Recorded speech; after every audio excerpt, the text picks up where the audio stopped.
Hi. Good evening, everybody. Good to see you tonight. Song number 853, Love Found a Way, is the song we're going to sing tonight. Those of you on our deacon board, don't forget tomorrow night at 7 o'clock. We have a meeting there. A couple of other things, quick announcements while you're finding your place. 353. This Saturday at 8:30, we're having a work day. Tools needed. Crowbars, hammers, utility knives, blue tape, and basic yard hand tools. There's a couple of projects we're working on.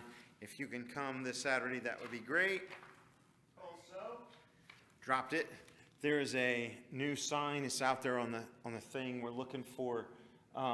We want to enroll students. We're about halfway to our enrollment mark for this year, and we're expecting this month to fill up. Some folks signed up today, and there's more rolling in, but it says we can't wait for you to be part of the MCA family. If you know somebody that's just trying to think about it, that's thinking about it, tell them to pull the lever this month. We got just a couple weeks left before we shut down enrollment for the year. This is another one you can give out. Secure your student seat today. If you've been down in the mall, you'll see our display at the mall, and grab some of these and pass them out. It's a nice little brochure for the school. So if you want to help with that, that would be great. We are trying to fill, I think there's a couple classrooms that are almost full, but then there's several that are not yet. And so we've got a couple of teachers we're trying to secure for a couple of grades, and we are almost there. But the these next 3 weeks, we're going to be pedal to the metal. My wife and I have been building. We've been building. We walked out of the offices and we're building yesterday, and we'll be tomorrow as well. Working on getting that the children's play area put together, and the library's almost done. We had books coming in. Somebody in there taking care of the library, and we've got some boards to hang, some whiteboards to hang, and stuff like that. So anyway, just keeping you updated. Appreciate all your support and all your prayers. We really need them. Let's stand to our feet. Song number 353. And if you guys want to move to the center, we're trying to keep everybody to the center if we can. Just kind of pack it in. If you want to do that for me, I'd appreciate it. 353. Love Found a Way. Okay, let's sing it together.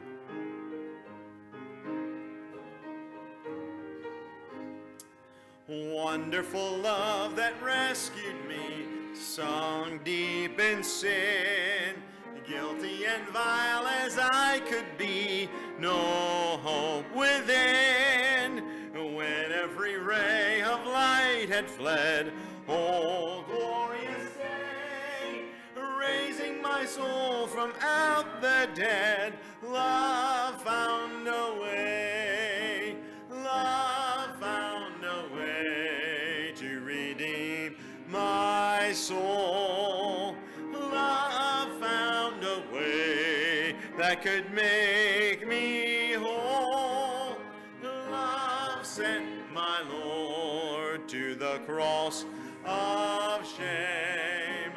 Love found a way, oh praise his holy name. Love brought my Savior here to die on Calvary. For such a sinful wretch as I, how can it be? Love bridged the gulf twixt me and heaven, taught me to pray. I am redeemed, set free, forgiven. Love found a way. Can you say amen? Love found a way to redeem my soul. Love found a way that could make me whole. Love my Lord to the cross of shame. Love found a way, oh praise his holy name. That last verse. Love opened wide the gates of light to heaven's domain. where in eternal power and might Jesus shall reign. Love lifted me from depths of woe to endless day. There was no help in earth below. Love found a way. Love found a way to redeem my soul. Love found a way that can make me whole. Love sent my Lord to the cross of shame. Love found a way. Oh, praise his holy name. You may be seated. How many of you never heard that song before? There's a couple of you. A few of you. That's a good song, isn't it? All right, that'll be all the singing for tonight. We're going to jump right into the scriptures. I want you to turn in your Bibles to Ephesians chapter 4. And Ephesians chapter 4, I have a few things to say. And then we're going to go to prayer tonight. Ephesians chapter 4. And I'm working on something. I'll tell you about that later. For our prayer time. And just, we'll break up in groups tonight a little bit. And pray together just a little for a few things. But I want to talk in Ephesians chapter 5. I want to go to Ephesians chapter 4, verse 22. Ephesians chapter 4, verse 22. I said 5, it's 4. Whoops. Sorry about that.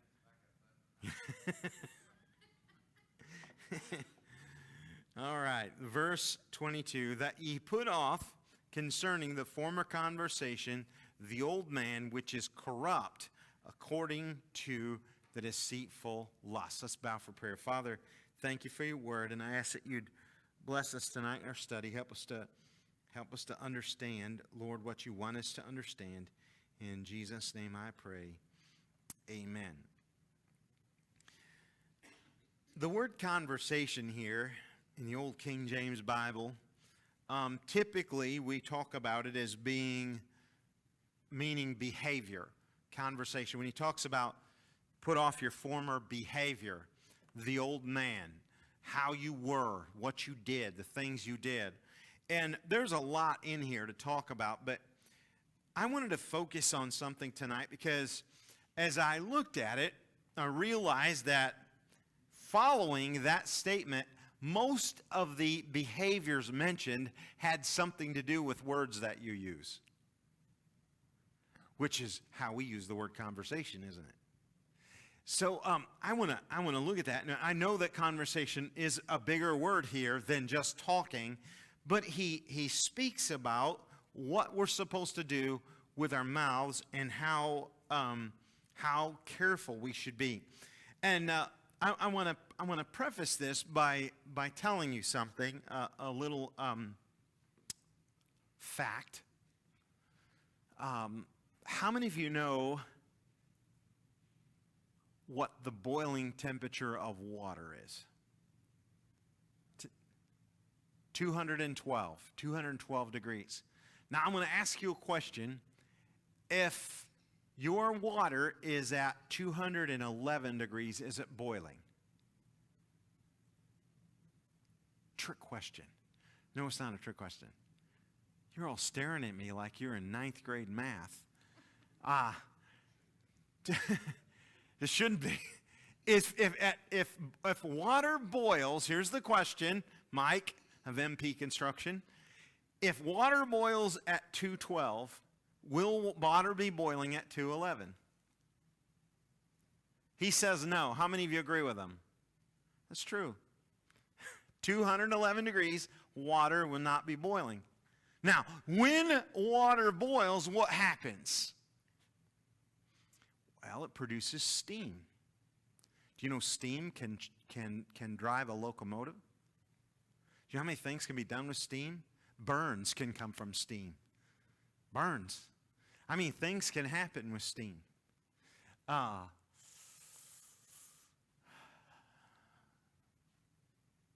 Just think about what 1 degree, the difference 1 degree can make. At 211, water is hot. But 1 degree, water becomes a powerful agent that can heat a building, drive a locomotive. 1 degree difference. Now, there is a campaign out there called 212 degrees, and the campaign is to try to get people to understand that 1 degree more of effort may make the difference in everything you do. So I'm going to just try 1 degree harder, 1 degree more to do better, to stop doing what I was doing and change 1 degree, and that makes the difference. That is what we call taking you over the hump into the next stage. Are you following what I'm saying? Now, tonight, what we're going to talk about is what comes out of your mouth. And I'm going to tell you that no man can tame the mouth. The Bible tells us that. It comes from our old nature, the old wickedness in here. But just think about the fact that 1 degree difference could make all the difference in the world for someone that you're talking to. Do you know a smile or a positive comment can keep someone from diving off of a bridge and killing themselves? I'm supposed to give a chaplain award to a couple of police officers here in Mattoon here in a few days. And the chaplain was awarded for 2 of them who talked somebody off the bridge who was going to jump on top of a train here in Mattoon. They talked them off. Just a conversation, a few words. It was that 1 degree difference that kept someone alive. Think about it. Now, when it comes to your conversation, you say, oh, I can't quit. I can't do any better. Well, let's just move it 1 degree and see what a difference it'll make. Just a little improvement. Hello, can we do that? It's not impossible. When we talk about the tongue, we throw up our hands and, well, everybody's a gossip. Everybody says stuff they shouldn't say. It's true. The Bible says if you hear someone curse you, don't worry about it because you know you've cursed others. It's true. You know, well, they're sitting around talking about us. What are you doing right now? Sitting around talking about them talking about you. Huh? So here's the thing. Let's see if we can move it 1 degree. Tonight, we're going to go through a list real quickly, 6 things that it says here in the next few verses that affect your conversation, your talk. The first one is found in verse 25. Wherefore, putting away lying, speak every man truth with his neighbor, for we are members one of another. Lying. Do you know, there's all forms of lying. There's the black lies, the malicious lies, and then there's those little white lies that people say don't matter very much. But I'm going to tell you something. Every untruth matters. Huh? You're headed home, and you just talk on the phone, and you tell your wife or your husband that you're somewhere where you're not. Of course, with 360, if you have that Life 360, you can't tell any tales about that. Well, I'm over here at such and such, and you're really over there at so and so. Listen, you think, wow, what's the harm in that? I'm just gonna say this little white lie, and what they don't know won't hurt them. Oh, lies are of your father the devil. He is the father of lies. So next time you start to think about saying something that's untrue, check yourself. Think, I wonder if I could just tell the truth this time. That 1 degree may make all the difference in your life and in someone else's. Trustworthiness is founded upon truth-telling. Did you know that? You trust people if you think they're telling you the truth. If you find out they're not telling you the truth, guess what happens? You stop trusting them. It's all about truth. And if a person that has a history of telling lies decides all of a sudden, I'm going to stop telling lies and I'm going to start telling the truth, it's amazing the level of trust that goes through the ceiling. Amazing how much people will start trusting them again. Move that needle 1 degree. Look, if you do something wrong, own it. Just own it. Right? Hello? I did something wrong. People can handle when you do something wrong. They can't handle when they're lied to. We're members one of another. The second thing I want you to see here is found in verse 26. Be angry and sin not. Let not the sun go down upon your wrath. This is talking about what you say again. Being angry and blowing off your mouth and saying things that you shouldn't say. The Bible says, I want you to go back to Matthew if you would. Keep your finger here. Matthew chapter 5. Verse 21 says this. You've heard that it was said by them of old time, thou shalt not kill, and whosoever shall kill shall be in danger of the judgment. But I say unto you that whosoever is angry with his brother without cause shall be in danger of the judgment. And whosoever shall say to his brother, Raca, shall be in danger of the council.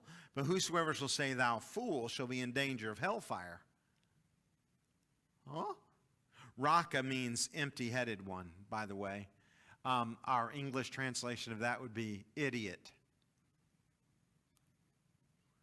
Oh, I don't know how many times I've used that word describing certain people in politics. Huh? Right? But he says here, this is Jesus talking, if you're angry with your brother without a cause, and if you say to your brother, you're empty-headed, or you say, thou fool, that's what you say about them. This is what he's saying, being angry and sin not. He said, hey, wait, stop. You get angry at someone, maybe you ought to just shut your mouth for a while and not express yourself. The anger, right? Hello. Do this. Move the needle. Remember, we're not looking for perfection for tonight. We're looking for 1 degree. 1 degree, just 1 degree better, all right? Look at verse 27. Neither give place to the devil. Now, how does this affect your tongue? What does this have to do with your tongue? In the book of Proverbs, it says, a man that has no control over his spirit is like a city that is broken down and without walls. Well, in those days, if you didn't have walls on your southern border, drugs would come across. Now, we don't have that problem anymore, but there would be sex trafficking across the borders in your city. There would be drugs. There would be terrorists that would come across your borders. But now we don't have that problem, so we don't have to worry about it. But you just have to understand that's how it was back in those days. They would have walls, and walls would keep the bad guys out. It wouldn't keep the good guys in. It would keep the bad guys out. Walls have always done that. Proverbs says, if you have no control of your spirit, you're just like the southern border in the U.S. Did I say that? You are like a city that is broken down and without walls. And the bad guys just come across. See, if you don't have control of the situation, someone else will seize it. Let me give you a scenario. This is strictly hypothetical. But let's say Junior is, 4 years old. Anybody have a 4-year-old here? You do? Oh, whoops. So this is strictly hypothetical. 3 of you have 4-year-olds here. So Junior is 4, and Junior knows, whether he or she know where your hot buttons are, where mom and dad's hot buttons are. You know exactly how to push them. Right? So you walk in and Junior's doing something that Junior is not supposed to be doing, probably packing the toilet paper with toilet paper, or coloring on the walls, or some such wonderful artistic development of the child. Huh? And so Junior is having a grand time. You walk through the door and suddenly lose it. You call Junior everything but his father or mother, and you subscribe to them levels of punishment that will come. I will kill you. Stuff, and you completely lose it, guess who's in control of the situation? You've lost control. If you lose control, he, she will grab it. Right? That's what he's talking about here. When you lose control of your mouth, you're giving the devil a place. That's why, parents, when you're dealing with your children, keep control of your own emotions. Don't lose control of yourself. You know, I want to tell you something. There for a while, people were all worried about spanking their kids and saying they shouldn't spank your kids. And I'll just be honest with you. This is going on record. I think you should spank your kids when they need it. I don't think you should spank your kids when they don't need it, but I think you should spank your kids when they need it. There is a soft part of their anatomy that is built for that. Now, my kids always wanted me to spank because my aim was better than my wife's. But you're built a certain way, you know, and that way can handle the chastisement. But I'll tell you what, don't lose control of yourself when you're spanking. People would go to court sometimes over child abuse. Do you know where they go to? You know when a person is considered abusing their child? When they lose control of themselves. Do you know there's a lot of moms and dads I'd like to take to court for child abuse that do nothing but tongue lash, scream and yell at their kids? I think that's child abuse. That's me. Hello, do this, it'll help you. You know that's true. Really, emotionally controlling them, emotionally upset, emotionally calling them every name in the book. I remember this one dad, and he would pull his boy in, and he'd sit him down, and he'd say, "You just lied to me. Do you know where liars go? They go straight to the pits of hell." And the boy's like, "Yeah, going there." Guess what? I left town, came back. That family left town, came back. One day I got a call from the prison. Guess who I'm visiting? The boy who was going straight to the pits of hell because he was lying. He didn't know anything else. His dad just kind of drove him into. He said, "Well, the boy he couldn't tell the truth he couldn't tell the truth if it'd serve him better. He couldn't do that. He'd lie if the truth would serve him better." I think it's a statement. Huh? But what happened was the dad lost control of himself and started bashing him with the Bible, basically. Cracking him over the head with the Bible. Is that good? No. What happened was the dad gave the devil a place in that boy's life because of what was coming out of here. So was the dad telling the truth? Yes. Yes and no. Anybody here ever told a lie? Makes you a liar. Are you going to hell? Not if you ask Jesus to save you, forgive you of your sin. That's a great opportunity to teach grace, isn't it? Huh? I had a judge tell me one time that he never felt it was child abuse if you smack him 3-4 times and that was it, and it was on the derriere and it was with some instrument, and 3-4 times that's not child abuse.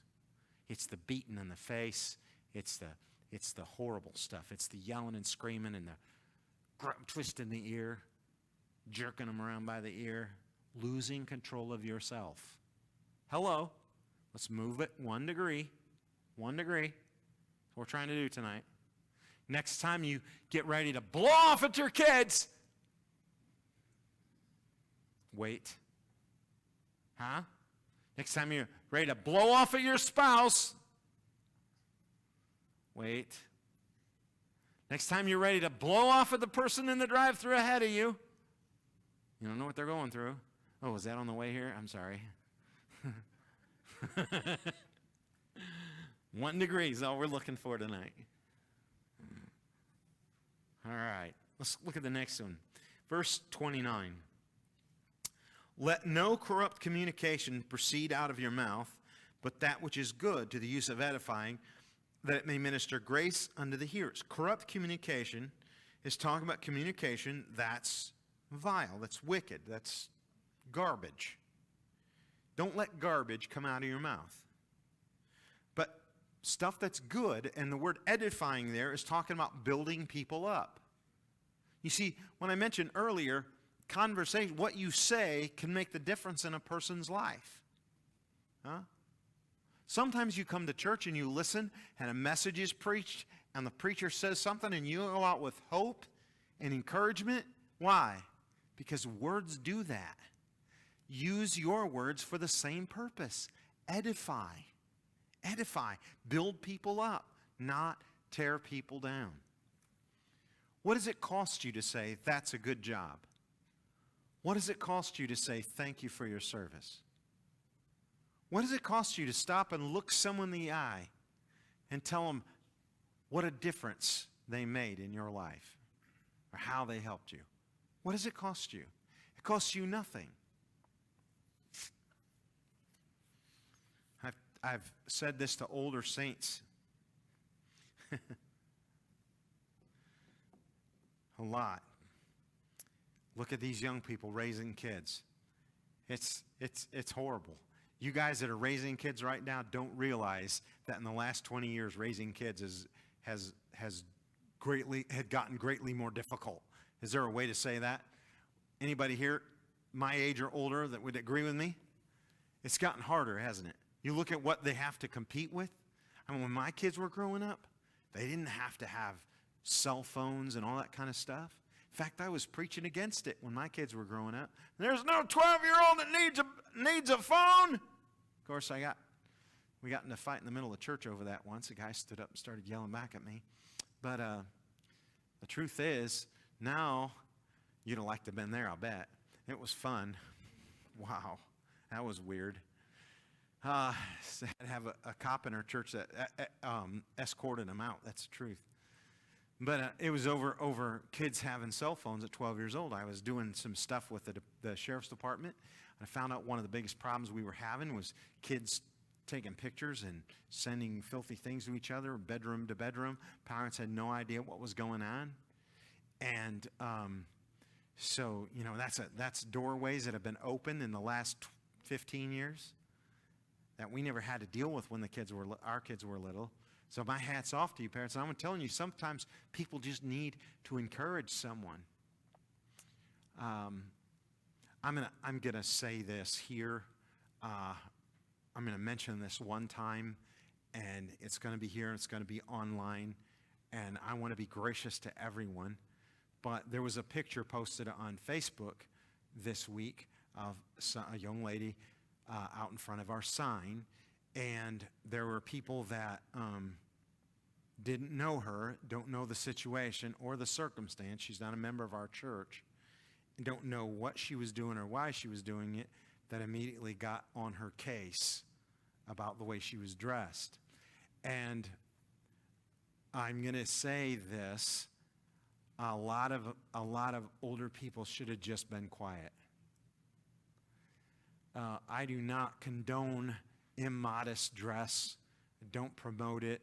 We have clothing standards in our school. But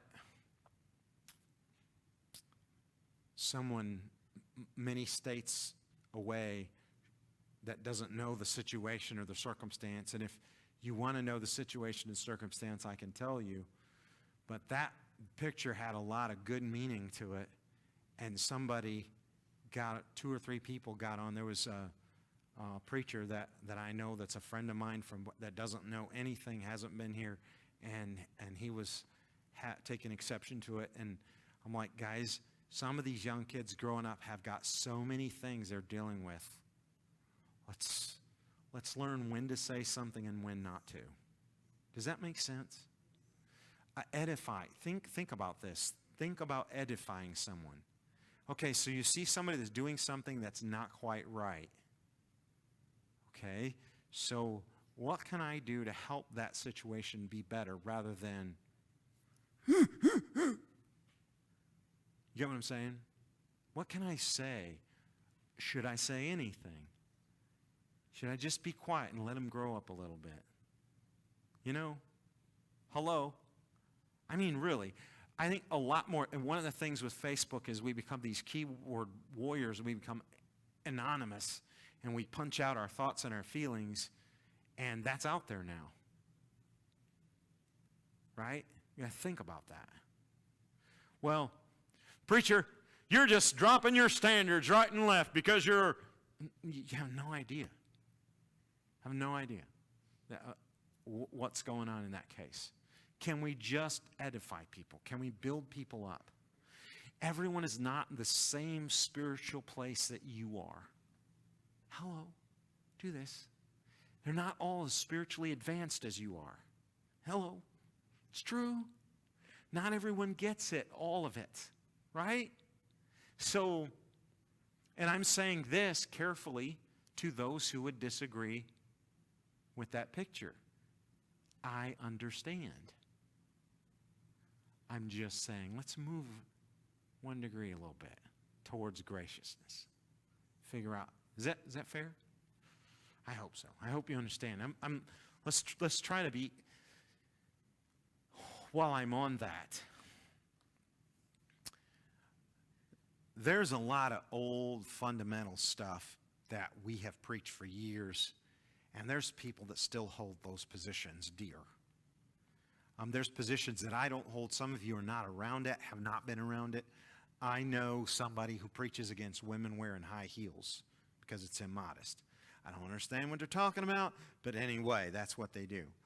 So what happens is sometimes we say, well, we've got the freedom to do whatever we want to do, and so we end up mocking people who hold a standard that's stronger than us. Can I use the Amish, for example? You know, I don't want to live in an Amish home. I don't want to drive an Amish buggy. Honestly, I do like Amish cheese. I'm afraid to wear clothes that are connected by pins. That would be an awful thing while I'm preaching someday. I cannot imagine living in a world like that. Can you? And so, but, bless their hearts, I know some Amish people that are sincere and love God with all their hearts. So what do we do about Amish people? Do we sit and laugh at them? Yes, we do.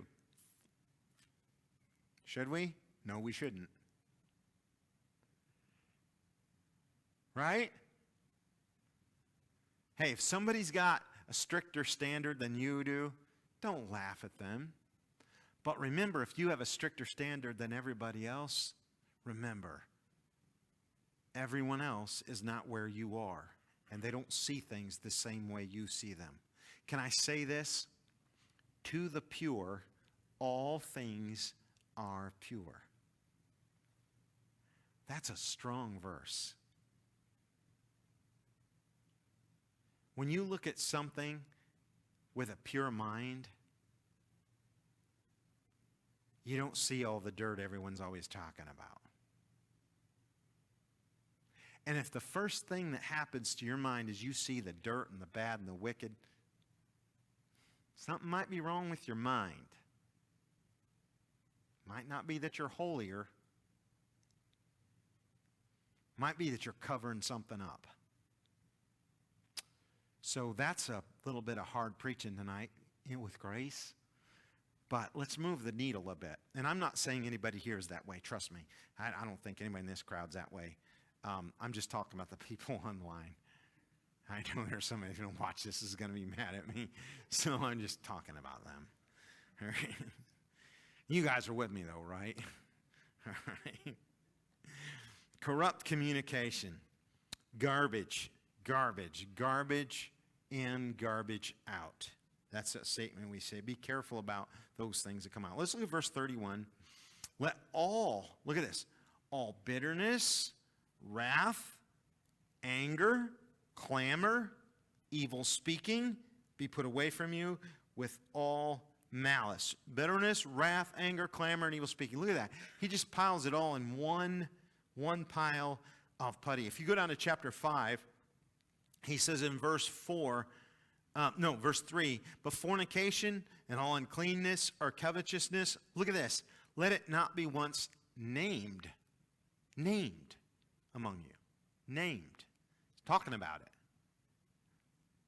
Neither filthiness, nor foolish talking, nor jesting, which are not convenient, but rather giving of thanks. Oh my goodness. Verse 11. And have no fellowship with the unfruitful works of darkness, but rather reprove them. For it is a shame even to those things which are done of them in secret. It's a shame. Listen, we have to say things these days about stuff that's shameful just because we're having so much from the other side throwing at us. We've talked about things. I've mentioned things. But I'm going to tell you something. I don't know about you guys, but I've discovered that because the world is so wicked and all the things that are going on in the public school and all the things that are going on out there, I find myself talking about it in conversations. Did you hear about? Did you hear about? And all of a sudden, all of my conversations are in the kitty litter box. Are you hearing me? Christians, I'm sick and tired of talking about kitty litter boxes. How is it helping anybody? Do you get what I'm saying? We talk about these things because we're fighting against them all the time, and we're trying to get people to wake up. And some folks don't even believe us, and so you're like, you guys don't believe us? What's the matter with you? And then all of a sudden, that's what our conversation is about. And we walk away, and everybody feels down and discouraged. You know, Sunday morning, I know I preached a little longer, but I was trying to say to you guys, look, America is still a wonderful country. There's a lot of good things going on, right? And if we can encourage each other and lift each other up rather than always discussing the dark stuff, hello, boy, wouldn't that be nice? Just think about it. Picture your words as like black clouds coming out of your mouth and filling this room. And it's just this black cloud all over us because we're all talking about all the black, dirty, dark stuff. Instead of turning this place into a holy place where we talk about God, you say, well, preacher, that's your fault. I'm saying it right here. I'm talking about our everyday conversations. I was talking to a friend of mine this week. We were out on the deck up at Zach's tracks, and I was leaning over, and first thing, conversations turned to. Guess what they turned to? Didn't turn to what Jesus has done for me. Didn't turn to the joy that I find in my salvation. Didn't turn to anything positive or good. First thing we started doing was talking about dirty politics. Anybody else there? Anybody else with me? You find your conversations going to dirty politics all the time? And we could use our words to do something entirely different. Couldn't we? You feel like coming to the altar tonight and confessing it? I do. Let's just change it 1 degree. May make the difference in all the world. All this wicked talk, maybe we should put it all away from us. Wrath, anger, clamor, evil speaking.